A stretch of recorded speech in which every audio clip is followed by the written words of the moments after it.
Gibraltar Day in London took place once again at the Guildhall.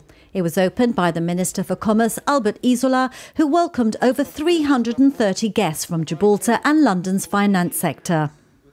I think we set out 18 months ago where we wanted to get to, and the result of the last 12 to 18 months' work is where we are today, which is in delivering those achievables that we set out just after Brexit, what we wanted to achieve for the private sector in Gibraltar, both in terms of financial services and online gaming, and how we could get there. We basically set out the route map, and the last 12 months has been all about working hard with the Brexit working group in the UK on financial services with Treasury, and on the gaming side with the Department of Culture, Media and Sports.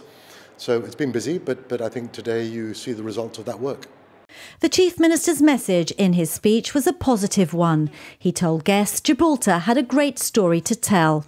Well, I think today is a hugely important demonstration of the strength of the links between Gibraltar and this particular part of the United Kingdom, the financial services strand, the City of London, and how that feeds into the work that we do in Gibraltar and the work that is done here in the City of London, which relates to Gibraltar. The one thing that I started doing when I was elected Chief Minister 7 years ago, which I think has really stood us in good stead, was I used to say to colleagues in the Foreign Office, look, we've got to meet regularly and strategize and think about how we're going to deal with Gibraltar issues, not be reactive in the way that we deal with Gibraltar issues. And I think that has really come to a head now in the context of the departure from the European Union. We have worked together, we've strategized together, we've created real partnership between Gibraltar and the United Kingdom. We've created real friendships, and relationships at a human level are so important in the context of the delivery politically in the run of play. And I think we've achieved that, and I think that's demonstrable.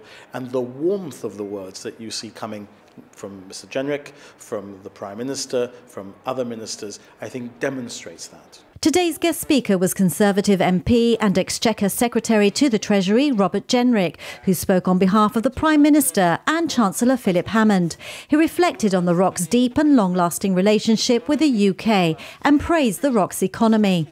And while he delivered his speech, the Foreign Secretary, Jeremy Hunt, posted a video on Twitter reaffirming the UK government's commitment to Gibraltar, adding he looks forward to the opportunities that await both in the future.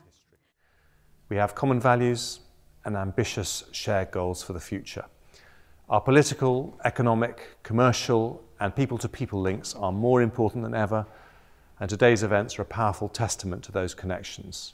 Tonight's event at the Gherkin will see a smaller gathering and a return of guest speaker, Under Secretary of State for the Department of Exiting the EU, Robin Walker.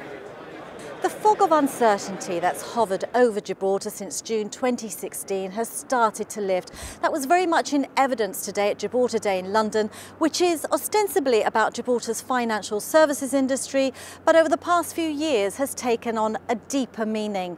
And on a day when Gibraltar's flag is flying in Westminster, there's been messages of support from the UK government at the very highest levels. And that's been echoed here today by the Chief Minister. And that is that Gibraltar's economy will continue to thrive. This is Ros Astengo for GBC News in London.